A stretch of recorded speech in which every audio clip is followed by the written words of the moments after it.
Hello, Bacho. Let's read the given question. The question says two pipes are each 2 meter long. One is closed at one end and other is open at both ends. The speed of sound in air is 340 meter per second. The frequency at which both can resonate is option 1 340 hertz, option 2 510 hertz, option 3 42.5 hertz, option 4 none of this. So to understand the given question, we can say as a key concept, हमें organ pipes के बारे में we have studied about two organ pipes. So first is open at both and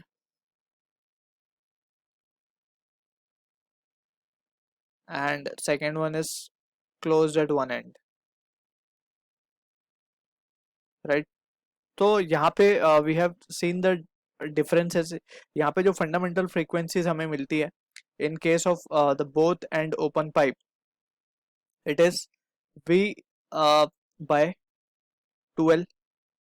this is the fundamental frequency we get in this case. और यहाँ पे जो fundamental frequency मिलती है that is v by 4l, 3v by 4l just. ठीक है. इसके बाद जो हमें यहाँ पे हार्मोनिक्स मिलते हैं, फंडामेंटल फ्रीक्वेंसी को हम फर्स्ट हार्मोनिक भी कहते हैं, राइट? v by 2l. फिर इसके बाद जो हमें मिलता है वो मिलता है 2v by 2l. उसके बाद जो मिलता है 3v by 2l. बेसिकली बोलने का मतलब ये यहाँ पे हमें सारे ही हार्मोनिक्स मिलते हैं. लेकिन for pipe close eight one and इसमें हमें सिर्फ ऑड मल्टीपल ऑफ हार्मोनिक्स मिलते हैं. v by 4l मिला है, this is the first harmonic. 3v by 4l, this is second harmonic. 5v by 4l मिलेगा इसके बाद 7v by 4l मिलेगा and so on, right? So यहाँ पे we get odd multiple of harmonics and यहाँ पे सारे ही हार्मोनिक्स अवेलेबल हैं. So this is the one important thing that we need to remember. Also अगर हम स्ट्रक्चर की बात कर लें to get a little bit feel over here, so we can say कि जो वाइब्रेटिंग कॉलम होता है वो कुछ इस तरीके से वाइब्रेट करता है for the first fundamental mode. This is our node and this is our anti node and this is again anti node. So यहाँ पे हम देख सकते हैं कि distance between anti node and node is lambda by 4 and lambda by 4 plus lambda by 4 will corresponds to lambda by 2 and that will be giving the value of length over here. और उसी से हमें ये result मिलता है fundamental का. For closed pipe closed at one end का जो अगर हम case देखें first harmonic वाला, so this will be an anti node point and this is a node point. So यहाँ पे जो length corresponding मिलती है वो मिलती है lambda by 4 की. सो उसी से हमें ये फर्स्ट फंडामेंटल केस मिलता है. ऑलराइट, सो यहाँ पे ये बेसिक चीजें हैं जो we need to remember, right?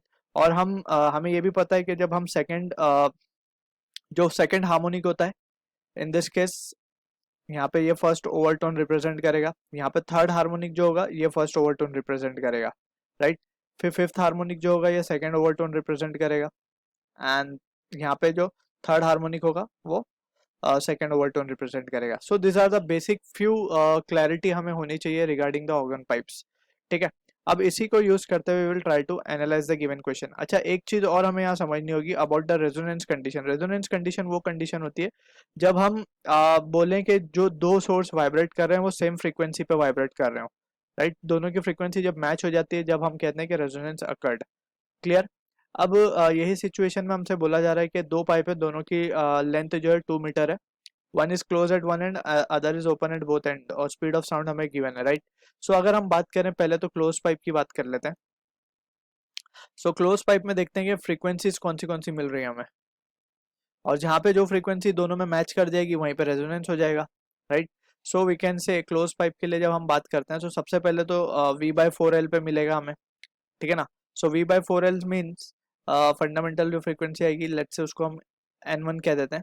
n1 will be equals to v means 340 by 4l. 4l हमें 2 गिवन है तो ये 8 हो जाएगा. 340 by 8 comes out to be 170 by 480 38.5. sorry, this comes out to be 42.5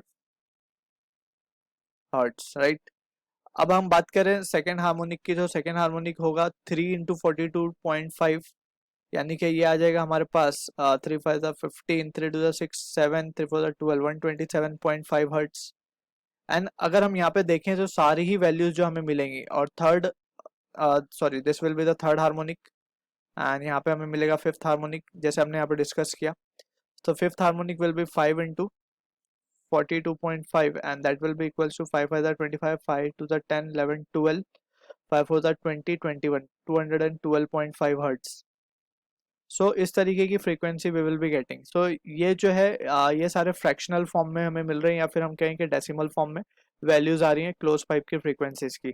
ठीक है, अब हम इसी तरीके से चेक कर लेते हैं for open pipe. Open pipe की अगर हम बात करें, सो जो फंडामेंटल फ्रीक्वेंसी है दैट इज N1, वो हमारे पास आएगी 340 अपॉन 2L, यानी कि 2 to the 4। So this result comes out to be 85 hertz, right. फिर अगर हम बात करें N2 की, क्योंकि यहाँ पे सारी फ्रीक्वेंसीज अवेलेबल हैं, सो N2 हम लेंगे डायरेक्ट। N2 will be equals to twice of 85 and that is corresponds to 170 hertz. फिर उसके बाद हम N3 लेंगे, so it will be 3 times of 85, that will correspond to 5,15 24 25 255 hertz and so on. अब यहाँ पे हम देख सकते हैं कि ये जो सारी वैल्यूज हमें मिल रही हैं, it is of the form natural form में मिल रही है। बेसिकली ये नेचुरल नंबर्स हैं जो हमें यहाँ पे मिल रहे हैं, ठीक है। लेकिन ऊपर जो हमें वैल्यूज मिल रही थी वो फ्रैक्शनल फॉर्म में मिल रही थी। सो जो कि वी कैन सी के ये कभी मैच नहीं कर पाएंगी, right. So we can say therefore the frequency at which both can never resonate.